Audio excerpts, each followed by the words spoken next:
Aparecida. Apresentação, Almir César Filho. Muito bom dia, meu amigo Almir César Filho. Bom dia, meu amigo Antônio de Pádua Figueiredo. Bom dia, meus amigos. Bom dia, minhas amigas.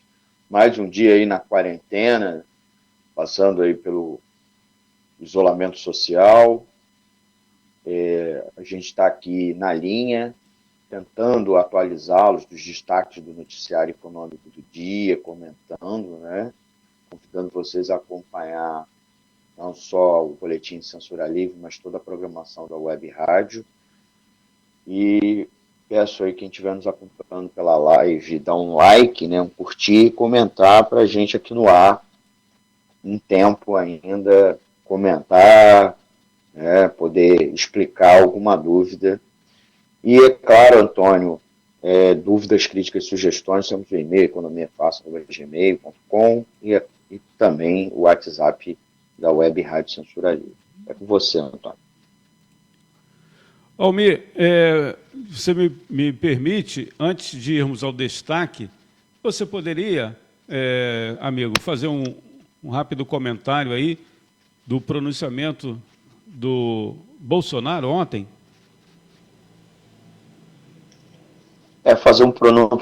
Debater o pronunciamento, né? Analisar o pronunciamento. Fazer um rápido comentário, por gentileza. Então, Antônio, ontem eu ouvi que você citou, fez referência aos meus comentários nas redes sociais, né?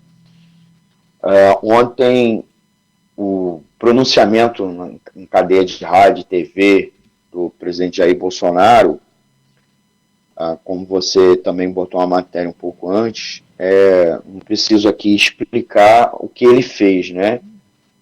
Mas trazer aqui um pouco a minha análise, né?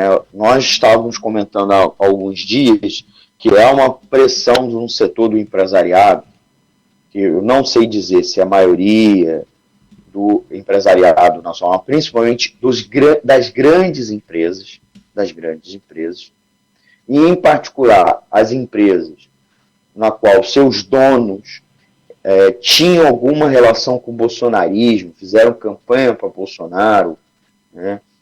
Nas redes sociais saem em defesa das políticas, em especial das políticas econômicas do Bolsonaro, agora repetem um discurso cotidianamente de que o lockdown, né, a paralisação da economia brasileira para fazer o confinamento, para fazer essa quarentena, vai quebrar a economia.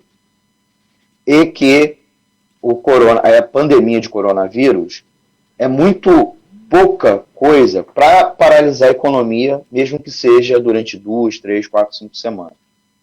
Né?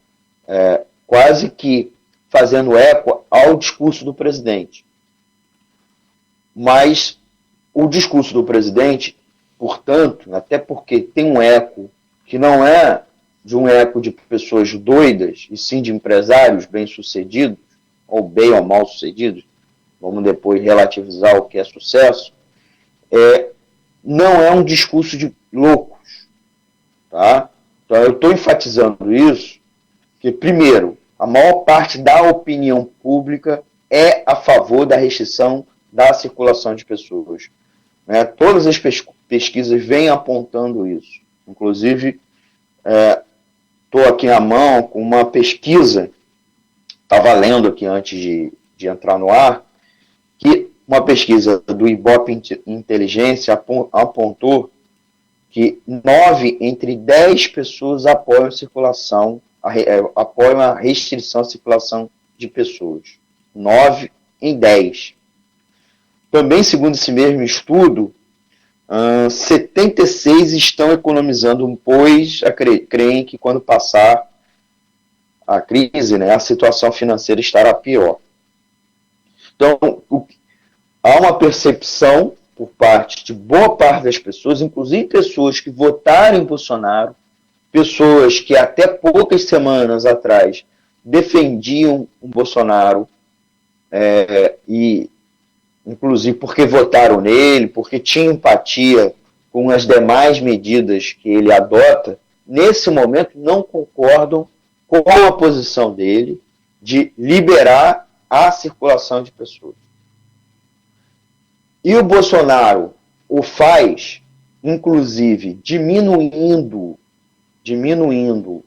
a pandemia, colocando a pandemia como algo menor, como um exagero, como uma histeria, porque ele quer manter as empresas em funcionamento, manter as empresas abertas. Essa política, na verdade, dele, não é o que provoca o eco junto a esse empresariado bolsonarista. Na verdade, é o inverso. Bolsonaro faz eco aos empresários bolsonaristas. Então, eu queria destacar isso.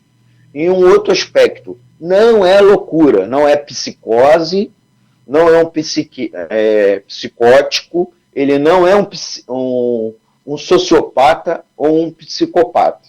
Queria registrar isso. Embora não sou psicólogo, não sou psiquiatra, né? Aqui no ar, mais uma vez, até para discutir temas mais de política, né? De análise política, eu faço uma limitação, eu me limito, né? Embora tenha uma formação de política, inclusive acadêmica, mas como eu não sou articulista aqui da Web Rádio de política, às vezes me limito. Não vou fazer de psicologia, né? Mas conversando com vários amigos psicólogos, é nítido, dá para dizer, pelo menos de antemão, que ele não o é. E se eu é preciso fazer, se ele o for, tem que fazer uma análise de perto, né? O profissional tem que estar muito de perto dele.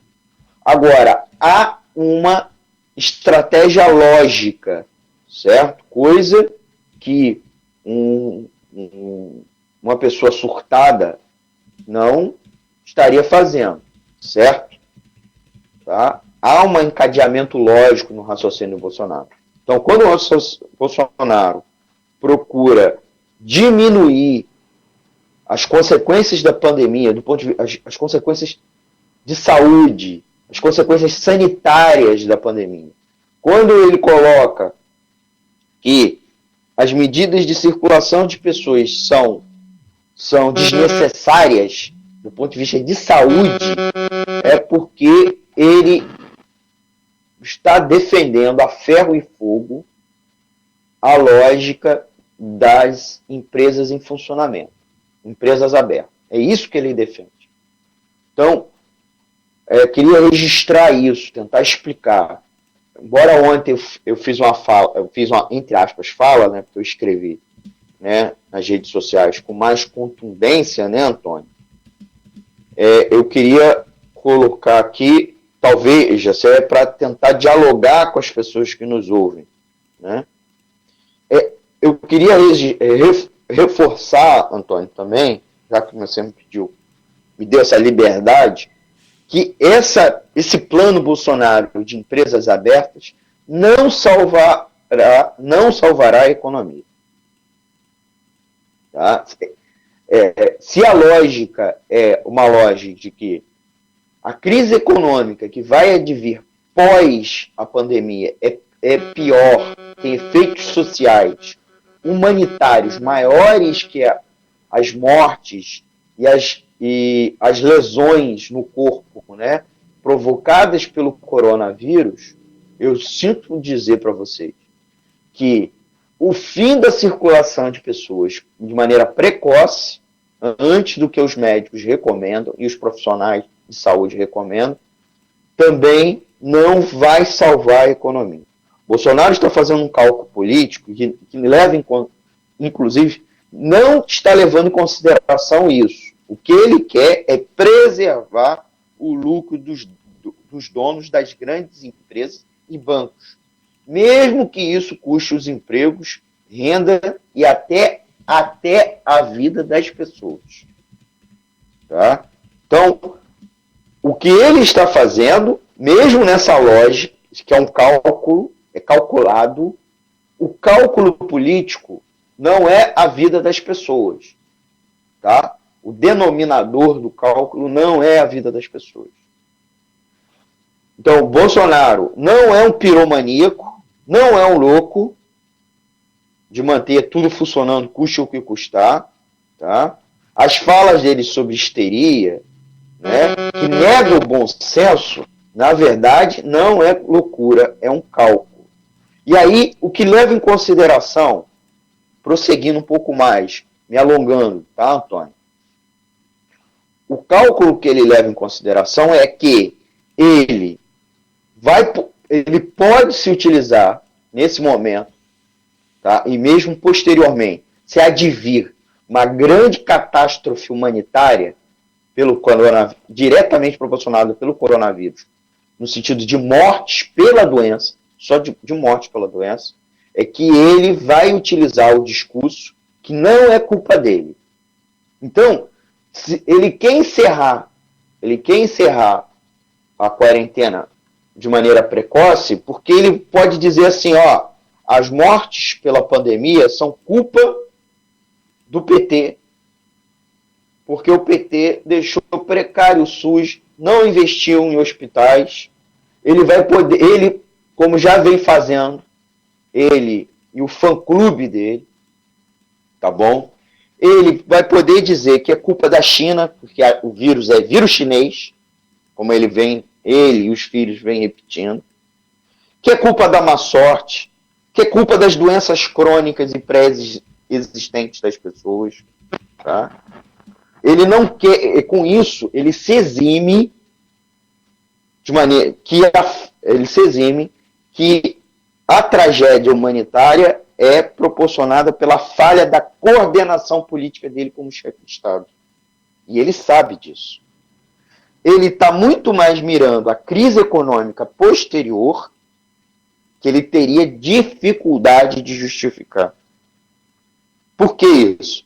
Porque a economia vinha muito fraca e em desaceleração, Antônio e meus amigos.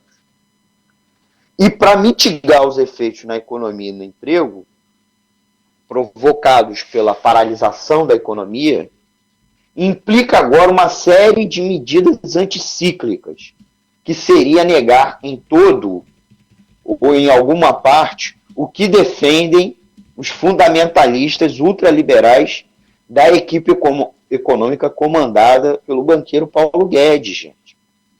Especialmente se as amplas parcelas do empresariado, detentores de uma lógica que, na verdade, é escravagista, tá?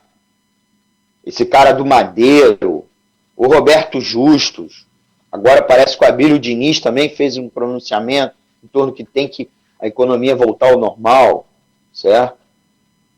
O cara da Havan e etc. Esses caras são ligados a um empresariado com uma lógica escravagista, que ultrapassa o capitalismo convencional do mundo. E o que o Bolsonaro teme é esses setores romperem com ele, ou abandonarem, deixarem sozinho. Então, Bolsonaro não quer utilizar as medidas anticíclicas. A equipe econômica também não. Porque eles são fanáticos, eles são fundamentalistas ultraliberais. Então, ele não quer se utilizar, ele quer que a economia volte a funcionar, a ferro e fogo, volte a funcionar, porque ele não vai precisar se utilizar das medidas anticíclicas. Injetar recursos na economia, pagar salários da iniciativa privada, né? Diferentemente do que até Trump está fazendo nos Estados Unidos, Boris Johnson está fazendo no Reino Unido, etc. Por sua vez, meus amigos e minhas amigas, com o discurso de que tem que manter tudo aberto, o presidente Jair Bolsonaro também se isenta se isenta das consequências da paralisação econômica. Porque ele vai pôr a culpa nas medidas duras dos governadores e prefeitos que paralisaram a economia, se isentando também nesse caso. Por outro lado, o presidente e a equipe econômica estão aí pleno vapor, se utilizando do terrorismo, do desemprego e dos custos das ações de combate à pandemia para aprovar a nova etapa das reformas neoliberais. Então, ele está usando o medo dos custos econômicos ou de limitar as ações sanitárias, né, para fazer a aprovação, né, dos reduções dos direitos trabalhistas, da redução do salário dos trabalhadores da iniciativa privada, que com aquela MP que foi revogada só parcialmente, que a gente até comentou ontem e anteontem, explorando o medo da falência e do desemprego. Eles também estão tentando aprovar às pressas as tais PECs emergenciais, que mexem nas regras dos fundos orçamentários e cortam os salários dos servidores públicos com a reforma administrativa.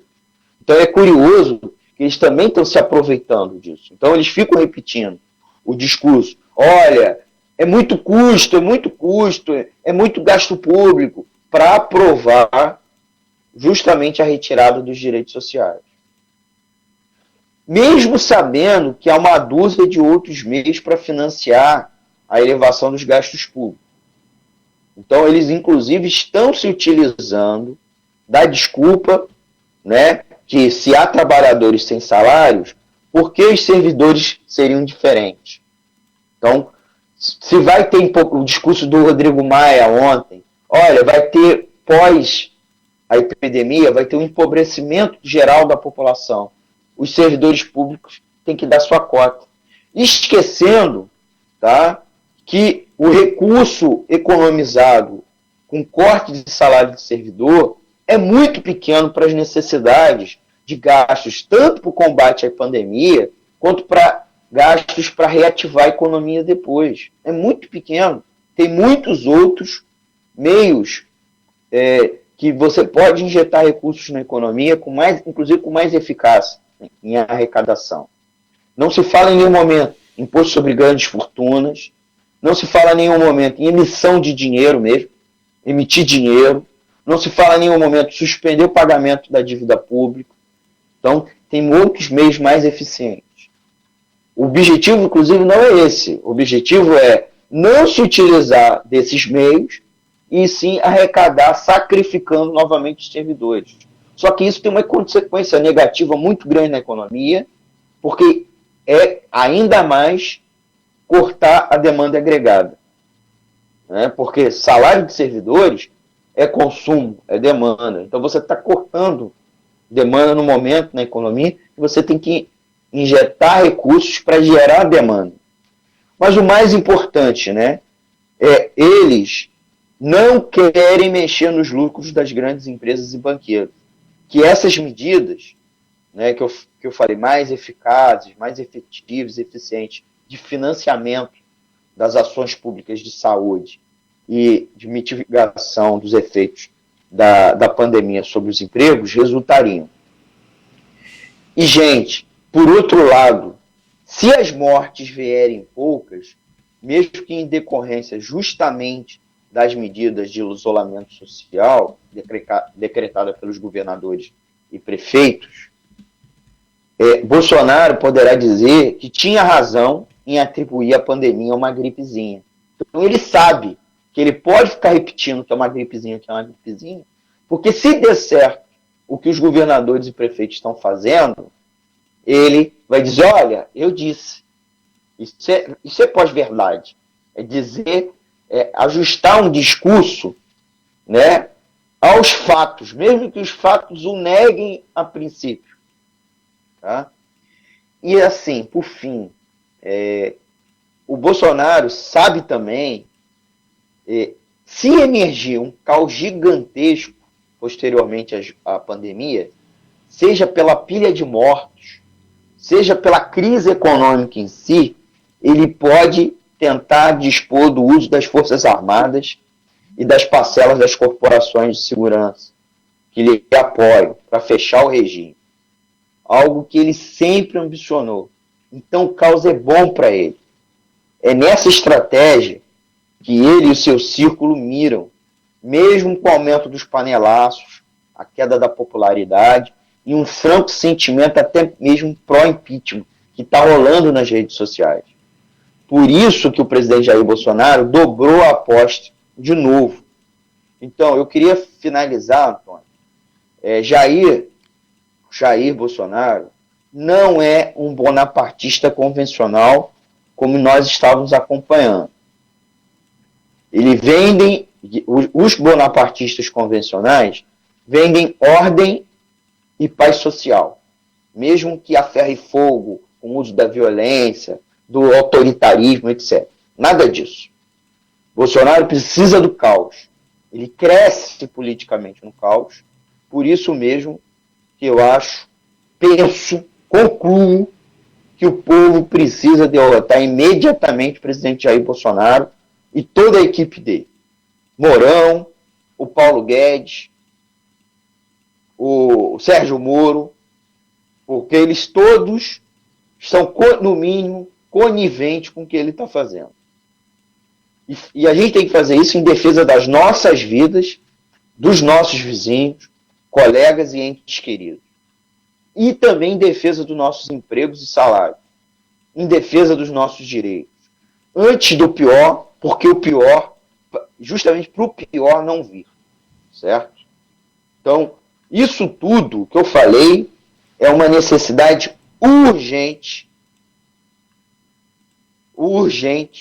de que nós precisamos derrotar esse governo para, enfim, começar a pensar na preservação da nossa vida, tanto pela pandemia, para que se adote as medidas eficazes para diminuir o número de mortos e de lesionados pela doença, como depois para combater o desemprego. Porque em nenhum momento Bolsonaro fala de renda para as pessoas que moram em favela, fala em renda, está falando de renda para os trabalhadores autônomos. Em nenhum momento ele está organizando um plano de abastecimento, ele fala tanto em estradas liberadas, em empresas funcionando, mas em nenhum momento ele está falando num plano de abastecimento, está falando numa economia de guerra. Ele, que é um ex-militar, deveria estar liderando um esforço de guerra, e ele não está fazendo. Tá bom? Então, Antônio, eu não sei se eu já extrapolei o tempo, certo? Eu volto com você aí no estúdio. Acabei me alongando muito na análise do pronunciamento, né? Até, embora eu entrei muito mais num debate mais econômico desse pronunciamento, né? Bem verdade, mas eu acabei não falando sobre a questão das favelas. Falei aqui no final, mas é com você, meu amigo, aí no estúdio. Podia ter as no estúdio, não, você aí, na redação, na nossa nova redação da Web Rádio Censura Livre, enquanto está rolando a quarentena. Pode ir até as 9, não? Oi? Pode ir até as 9? Não entendi, o retorno aqui está baixo. Pode ir até as 9 da manhã. Ah, pode ser até as 9? Isso. Mais 5 minutinhos. Tá, então rapidinho, Antônio, aproveitando, agora vamos extrapolar aqui o tempo, mas para não comprometer os convidados e a pauta, né, da edição de hoje do Boletim Censura Livre.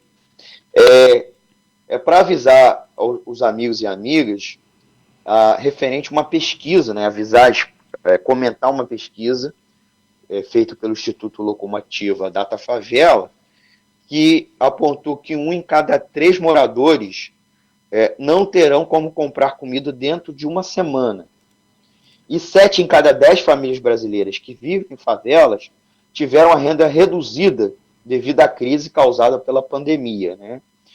O estudo ouviu um pouco mais de 1.000 pessoas em 262 comunidades em todos os estados do país. Quase a metade, 47% das pessoas que vivem nessas áreas trabalham por conta própria, seja como autônomo ou profissional liberal. O índice que tem carteira assinada é de apenas 19%. e há 10% que estão desempregados. Sem renda, as pessoas dizem que o próprio cuidado com a saúde pode ficar prejudicado. E a grande maioria, 72%, diz que não tem economias às quais podem recorrer, enquanto 15% tem poupança para o mês. Tá? Queria acrescentar também com mais alguns números, né, que são números que eu pensei da pesquisa, embora a pesquisa também tenha algumas notícias na grande mídia fazendo referência a ela. Então seria interessante para os nossos ouvintes depois dar uma checada lá, tanto na pesquisa quanto nas matérias. Tá bom? Por exemplo, outros números legais da pesquisa que dão um panorama da situação grave que a crise está deixando, a paralisação por conta da pandemia, está deixando na favela. 86% das famílias teriam dificuldade para comprar comida dentro de um prazo de até um mês se tiverem que ficar em casa, sendo que 32% já prevêem que será complicado comprar alimentos em uma semana. E só que o governo federal, até o momento, não fez nenhuma medida de socorro financeiro para as pessoas que moram em comunidades carentes e pessoas que são trabalhadores autônomos e profissionais liberais, principalmente aqueles mais pobres.